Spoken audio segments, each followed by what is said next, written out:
I'd like to start by thanking you for being here. As Sokuzan often does, just let you know that we really appreciate all the support you show through your contributions and your participation. There's a great deal, and I mean a great deal, that goes into keeping this functioning, operating up and running, just being able to continue to make these teachings available, let alone the maintenance of the building. So anything you can offer is always greatly received and appreciated. And again, if nothing else, your greatest gift is your participation in these teachings and practices.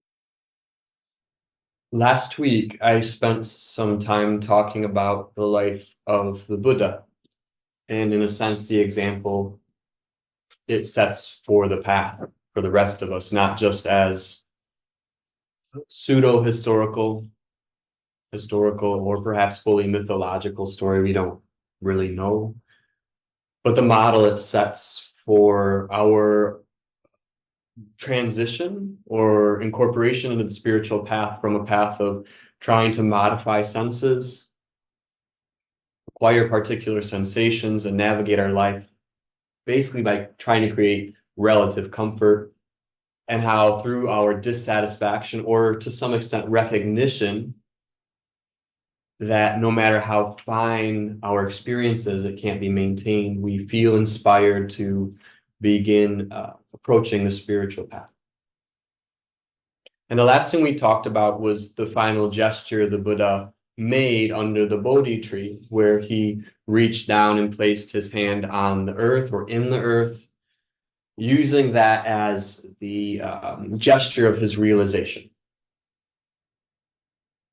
And this week, I wasn't sure what I was going to talk about, so I thought I would rehash last week and see if anything came out of that.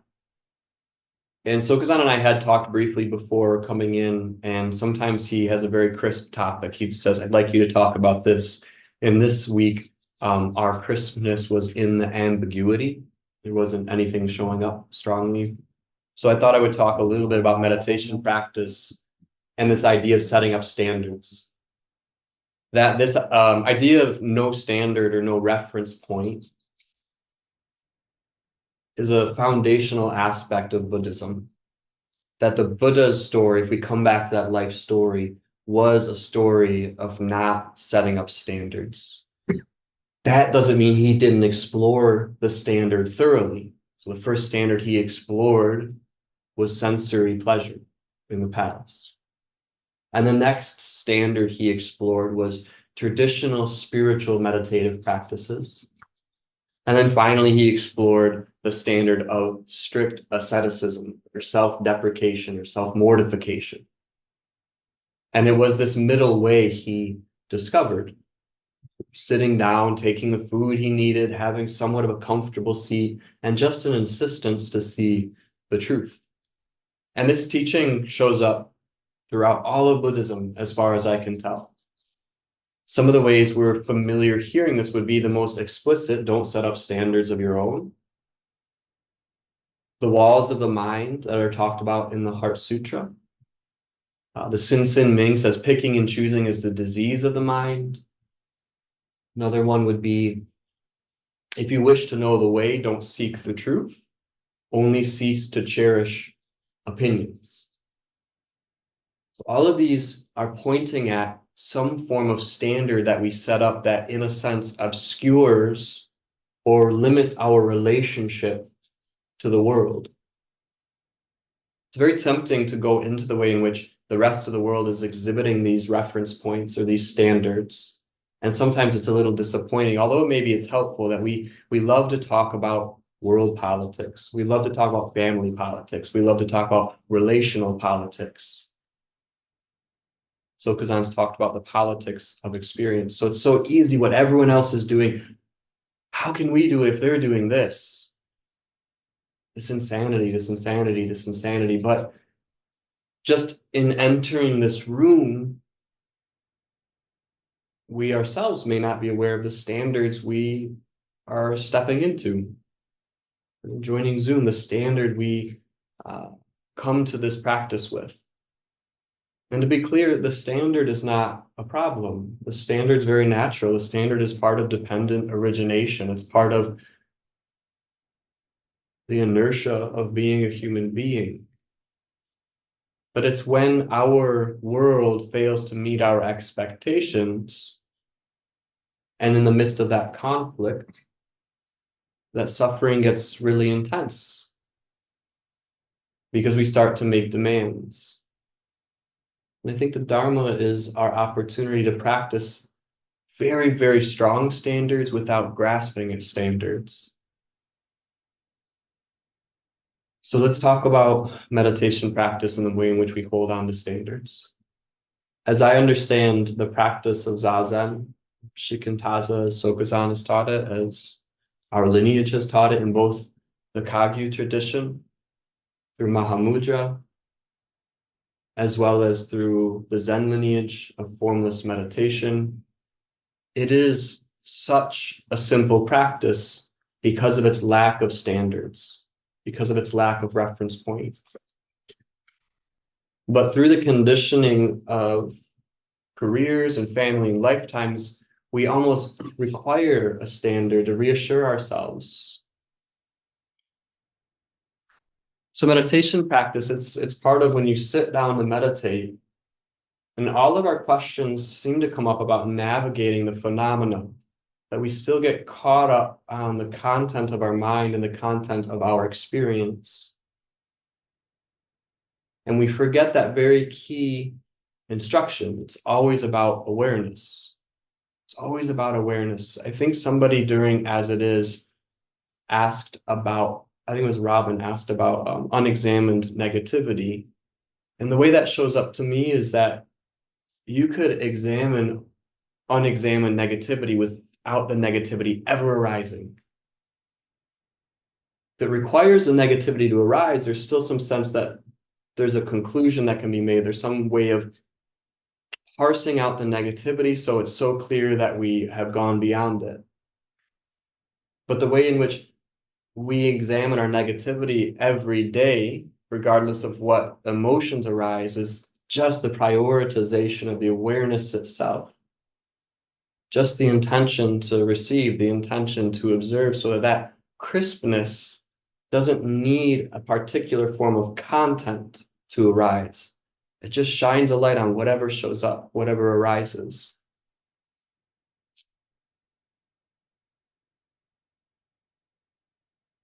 And that's perhaps why it's so important that we persist in the meditation practice. So much so that we begin to wear out this impulse to come to a conclusion. We begin to see the way in which every time we sit down, there's some aspect of a standard based on how we feel, the type of thoughts that arise. Are we getting anywhere? Am I feeling better? And I, following Unyo's example, recently been reading Shunryu Suzuki's biography, and not dissimilar to Dogen. He very much, as most traditional Soto priests are, very tied into Dogen as kind of the archetype of the lineage and archetype of how to practice. But he kind of comes back to that idea of just sitting is realization, that you don't actually practice Zazen, you just sit Zazen. You don't actually practice meditation, you just sit meditation. And perhaps we're getting into semantics because we do practice meditation. We talk about practicing meditation, but it's not practice in the traditional sense of progressing. You're really sitting down in a complete form the very first time you take the posture, the very first time you receive the instruction and you come to the cushion with the intention. It is a complete practice from day one. It's like we may have to spend 10, 20, 30, 40, 50 years to realize that the first time we sat down, we were looking at it. But it's not a practice of living up to a standard. And so that's something I think that is helpful to look at. It can also alleviate some of the pressure we put on ourselves through practice. Just the generosity of making it to the cushion, the generosity of having an intention to be sincere without validating how we feel.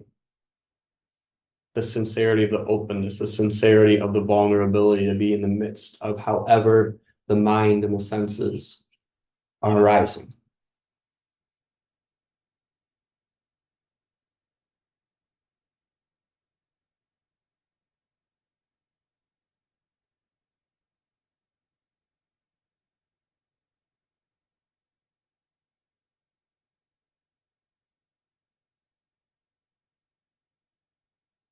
Pause has gone on too long. I'm not sure where to go to next. When you're bowing, is awareness a standard bowing? It is, so long as we create it as a standard in our mind. And I think that awareness to me lacks, in some sense, the type of tangibility other things do.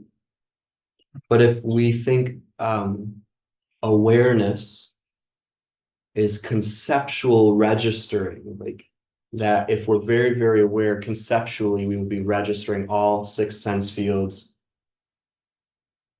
nonstop. I don't think that's awareness.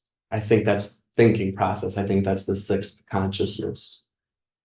And the closest I can come to understanding awareness itself is coming back to that idea of not knowing, of a lack of standard, because there's really no direction to go with anything except for the direction that things take naturally. When you're bowing,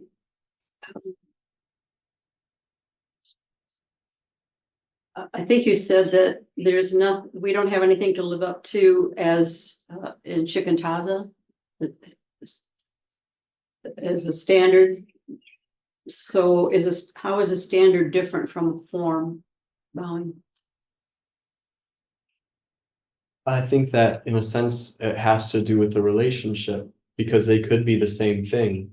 That standards, as I've said, are a necessary aspect of the path. There has to be some guidelines, some sort of container in which to function in.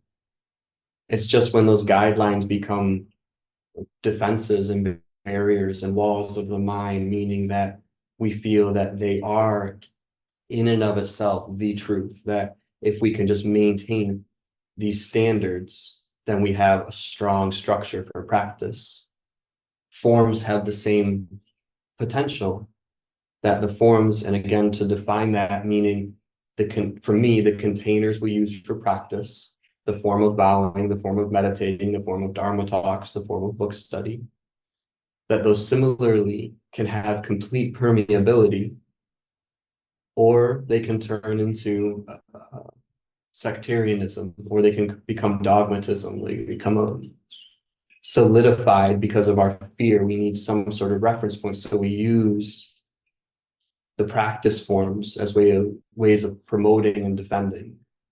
So I think both of them have the potential to be supportive in as far as we don't lock down on them, or they can also become barriers in as far as we cling to them as the truth itself.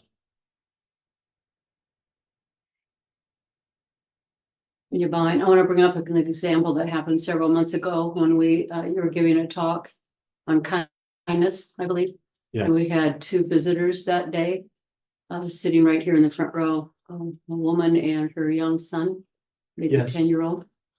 And she spent a lot of time on her phone while you were giving the talk. And the son was lying down. Mm-hmm. So we have a certain form or standard here, but no one corrected either of them. So is that too loose of a form then?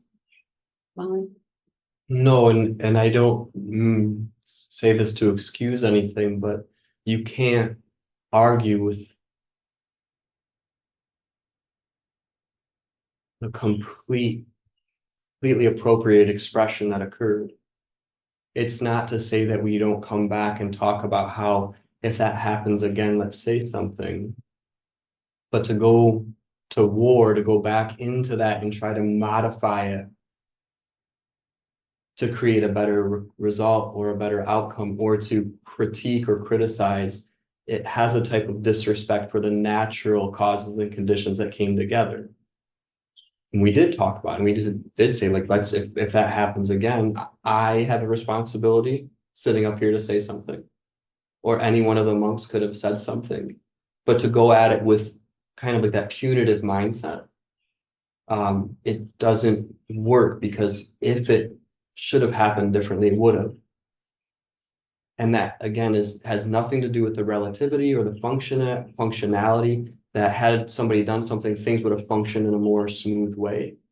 But you could also look at it as a gesture of generosity, because had that not happened, the part of our minds that was triggered, whether that was triggered through how cute or how disrespectful, or some of you may not even remember that aspect of the mind couldn't have been examined. So we could look at the chaos as a gesture of generosity. And that doesn't mean we become complacent in the chaos, that we are submissive to the chaos, but that it is providing an opportunity that while we may need to respond relatively, the very thing that gets triggered is our Buddha nature, you could say. It's the very thing that we may need to look at most closely. When you're going, I don't know if you can answer this or not, but you were giving a talk on kindness, and the woman sat right in front of you. Was there any consideration on your part to not call her out because you were giving a talk on kindness, Bowing? There wasn't in,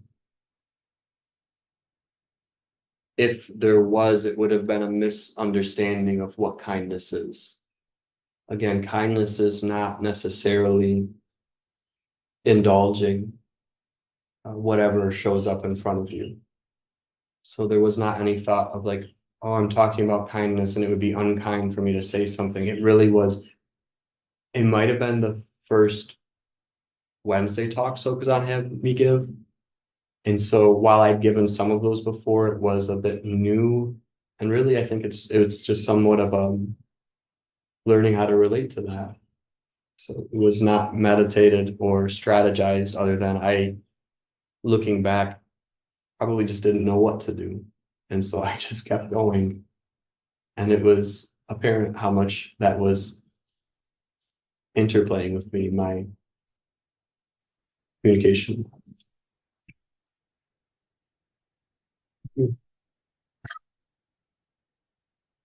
So, Sure, Bowing, you brought up, I can't remember if it's SokukoJi or if it was online, but one of the translations, the version of don't set up standards of your own, that last kind of qualifying part seems important. What's important about the standards of our own, Bowing?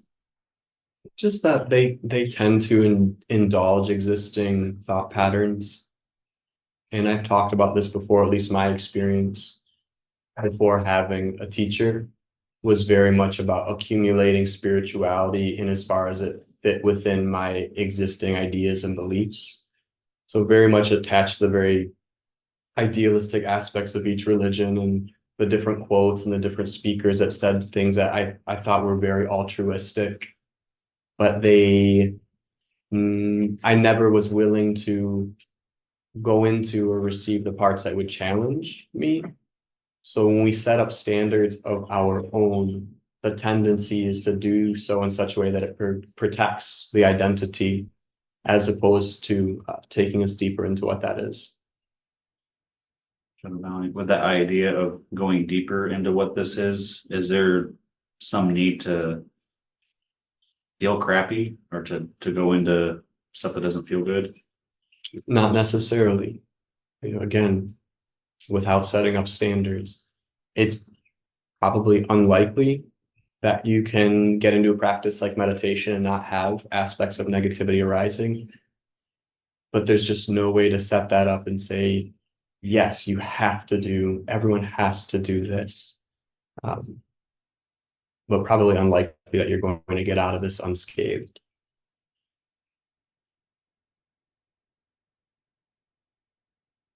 Bowing, you've used the word crispness a couple of times. What are you pointing at there, Bowing? Can you tell me how I use them? And it's okay if you don't, and I hate that question because it's like challenging as if I didn't say that. I'm sure I did. I can think of one where I said there was crispness in the ambiguity between Sokusan and I in the Hojo. And I was probably just saying something stupid.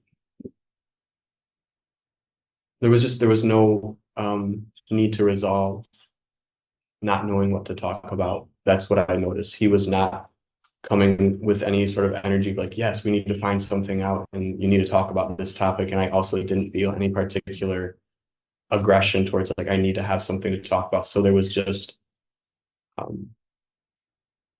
there was no urgency. That was the type of crispness in that situation. I'm not sure where else I used it. Well, Devon, it seems like very similar to the appropriateness, appropriate of whatever shows up. So you looked at the question, what should you talk about? And didn't insist on a result. You can't do appropriateness the way it looks to me, because if you do, then everything's not appropriate. It's just when you do appropriateness, it's appropriate. It's completely out of our hands, the appropriateness of dependent origination. I really feel like, I don't know why, but that word inertia is really strong for me. We have a bunch of little kids hanging out right now. I've got my 2.5-year-old nephew, and then there's Maya, who's about 1.5 years, and Alaya, who's going to be 2 soon. And all of us were in for Jizo Durrani, and it was kind of neat. You have 3 children, all within 1 year of one another. And if we want to talk about inertia, how at such a young age, there's such a vast difference.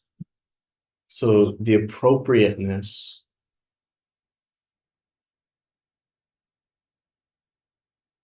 is seeing that there's nothing to do and there's nothing not to do. It's not inactivity, but it's not an expression of proper activity. It is being willing to witness causes and conditions as they arise and fall. And I think that's why Dogen says, practice enlightenment, that this is practice enlightenment, because there's nothing lacking when you take the posture. You could say there's nothing lacking when you're eating a sandwich or when you're driving, but we use the example of seated meditation.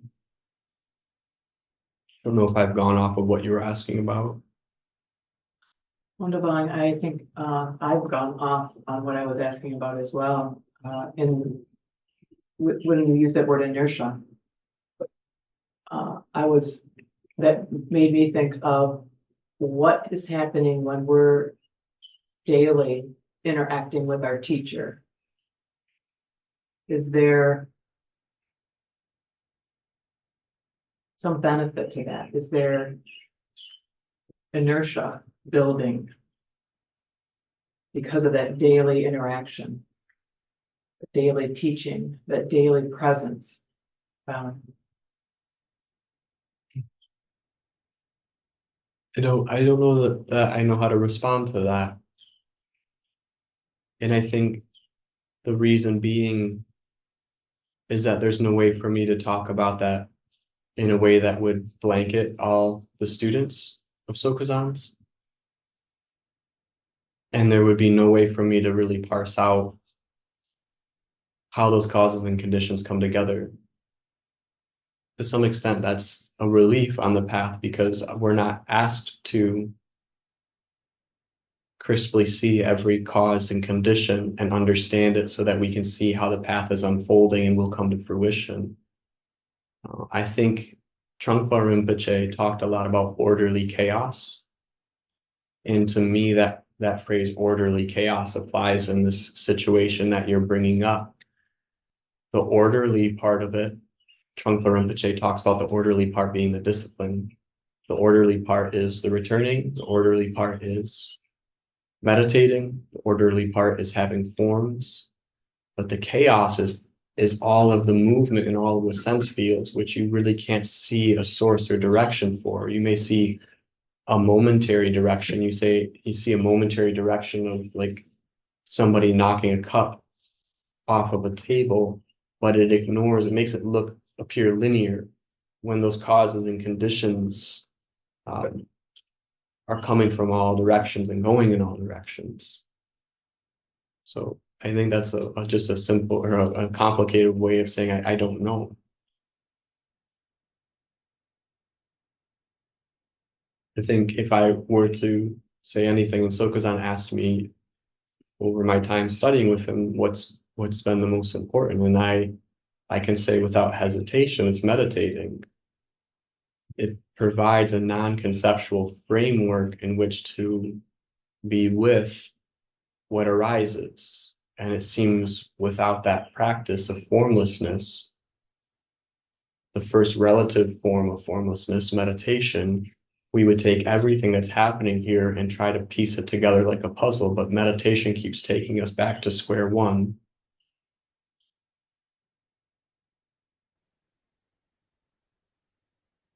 Thank you. I think I need to think about this. Okay. Um, And I quote Sokuzan, don't think too hard, what he said to me before. Shanjian. Chiezan, when I'm sitting and you talk about formlessness, it feels like I bring standards into it by giving myself instructions when I'm sitting, just receive something like that. Is that too much? I don't think so. And not setting up standards, as I said, is not an absence of standards, because if you look at that and say, well, that's too much, whatever you replace that with is the same form of confusion, just it looks different. So whatever's showing up, that comes back to that the content is not what we need to manage in meditation practice. There's nothing to manage, but to begin to recognize the content of the mind or the content of the senses is indicating something. That's not what our instruction is on the cushion. And even though it's not our instruction, it also doesn't mean that that content needs to do anything differently. It may really ramp up. But I think there's something very powerful about just the physical form of meditation. Just that physical form of lack of entertainment. That's really powerful. And so whatever pep talks you're giving yourself, in as far as you can, just look at them and notice if it wants to take you to the left or to the right or up or down. And if you spontaneously go in one of those directions, just notice it from there. Chiezan, so it seems like those instructions could also be used to cover up what's going on in the meditation as well. I don't know what my question is, but I guess I'm wondering if there can be some manipulation there just by using those standards. Yes. Yes, there can be, and that's where we come into the relationship with the teacher. You bring that to the teacher and they can respond or interact with that. In a sense, all of it's manipulation. It's like there's nothing happening that's not manipulation, because we are grasping, rejecting, and looking away. There's always manipulation happening. So we're not looking to be devoid of manipulation. Like the basic teaching the Buddha, I think, put forward was that everything is without self-nature. If everything is without self-nature, then everything's appropriate, because there's nothing to do. There's nothing to modify. So the manipulation is without self-nature. So what difference does it make if the manipulation arises or falls, becomes more intense or softens? So we want to look very closely at it in the form that it's arising, and also not to forget to look at or consider or flash on what it is that believes it's observing, because we can also really build up a credential of being a powerful observer, a powerful meditator. There's something strengthening its observation of something else. So all of it comes into question. All of it comes into our awareness, which I don't know that we can find the awareness itself. Thank you.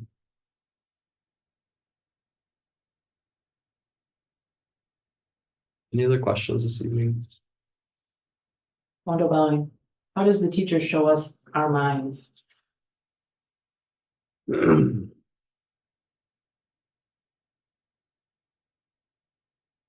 a sense, in the same way everything shows us our mind, but we take a different attitude initially. So it's the relative way in which we empower the situation, I think, that begins to allow us to consider the way in which everything is our responsibility. So the teacher, I think, focuses or brings our attention down to a crisp point, a very fine, a very defined structure, a defined relationship that has a lot of room. But as I've said before, it feels like it's the starting point for the rest of the world, that there's nothing expressing something that everything else is not also expressing. If it is, we start to get back into that sacred and profane, that evil and holy mentality. But we do have to have some sort of way to begin the path. And I think that in bringing it down to a point with the teacher, with the practice, with a lineage, it helps us begin to cut through some of the idealism. Because when we devote ourselves to a practice, when we devote ourselves to a religion, to a lineage, to a teacher, we do so with an attitude that we're going to relate to it as it shows up. Whereas if we become too broad too quickly, we get back into that idealization of everything is my teacher, everything is preaching the Dharma, which may be true, but if we can't see it in one point, then we're not going to be able to see it in all points. I think sometimes this is talked about with like the Diamond Sutra, to understand just one couplet from the Diamond Sutra. It's like it unlocks all of the Buddhist teachings, because it's all being said in every single word. So just see it in that one word, in that one person, in that one practice, in that one situation. It's a really pretty bad example. Somebody once told me that the way they train people to see counterfeit money is to study really real money, like to just know the real thing so intimately and intensely that you never have to look at anything else. You can just see everything else is not that one thing. It's a really bad example. It's a baseball coach that told me that when I was like 10th grade. He was trying to convert me to, well, he's trying to bring me back into Christianity. Like, don't look at other religions, just know Christ. And backfired. His name was Coach Ely. Doubt he's watching.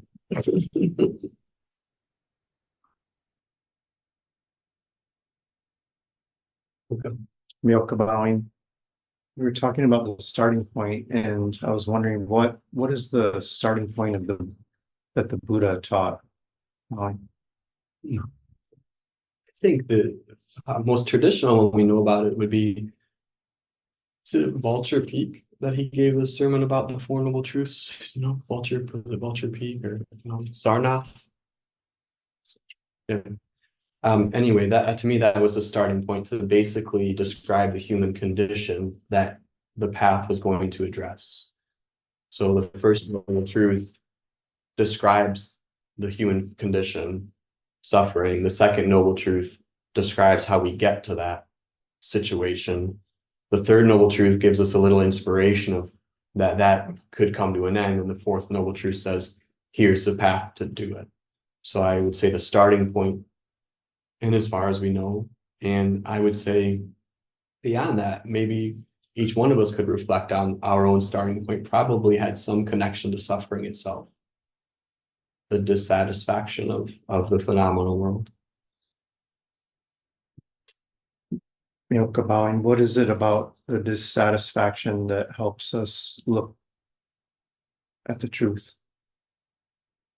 Well, it's dissatisfying. So I think there's a tremendous amount of energy because of the tension it creates. That desire, that impulse, that conditioning to know happiness or know peace. And I don't think any of us start the path out without some idealism of what liberation is going to be like, of taking off the baggage of decades or lifetimes of negativity, and that understanding may become more refined over time. But I also look at, maybe this isn't a conceptual way, but for some of us, we sit more than ever when we're having a hard time. There's something about sitting that almost becomes easier when we're suffering. It's like, I'm going to do a double block sit today. I'm going to sit for 8 hours today. I'm going to sit for 10 hours today. So I think suffering is a pretty powerful motivator. And I think the motivation to sit comes from exhausting the other avenues. We feel drawn back to meditating because we know that beer or that pint of ice cream or that partner is not actually going to address the fundamental discomfort we're having.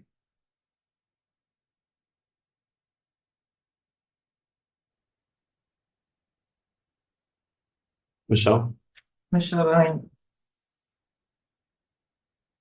where's the happiness within that suffering? I would say first, there's the relative happiness, which we can still appreciate. I think that's sometimes okay to acknowledge that we can enjoy going to a movie. We can enjoy having a cup of coffee or having a cheeseburger or whatever it is you like, going skydiving. You like movies, I like movies. There's some happiness there. We know it's not going to last. We know it's not the substitute. We know it's not the remedy or the antidote. And the only other way I could talk about this is, beginning to look at happiness as not a sensation. And for me, I resonate with the words ease or rest. And I don't know why. I know that doesn't work for everybody. So I'm not saying this is something to look for, but when I sit down to meditate, there's some sort of relief. There's some sort of taking my seat. There's some sort of coming to the cushion that is supported by knowing, by seeing that you have no obligation to manipulate anything. Now we first have to look at the impulse to manipulate the mind stream to be more meditative. But there is something that is comforting or supportive, knowing that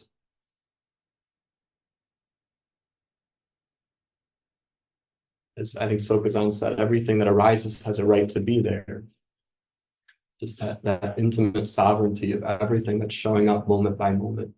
It's not the happiness of like joy or jubilation, but there's something about that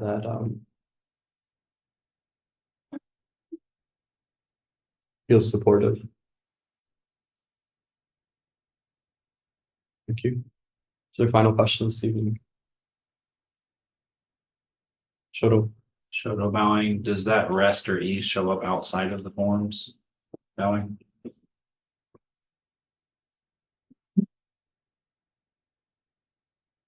I think it can. But again, even what I'm describing, the fact that if it shows up and goes away, it's still an aspect of the path. It's not fundamental, it's not foundational, if it's still arising and falling. But I think we may have glimpses of that kind of softness where we see that it's not necessary to go to war with what is arising, and it's not a detached or artificial objectivity. It's not a concept, it's just a willingness to relate to the situation as it is, without demands. Without demands in the midst of the demands.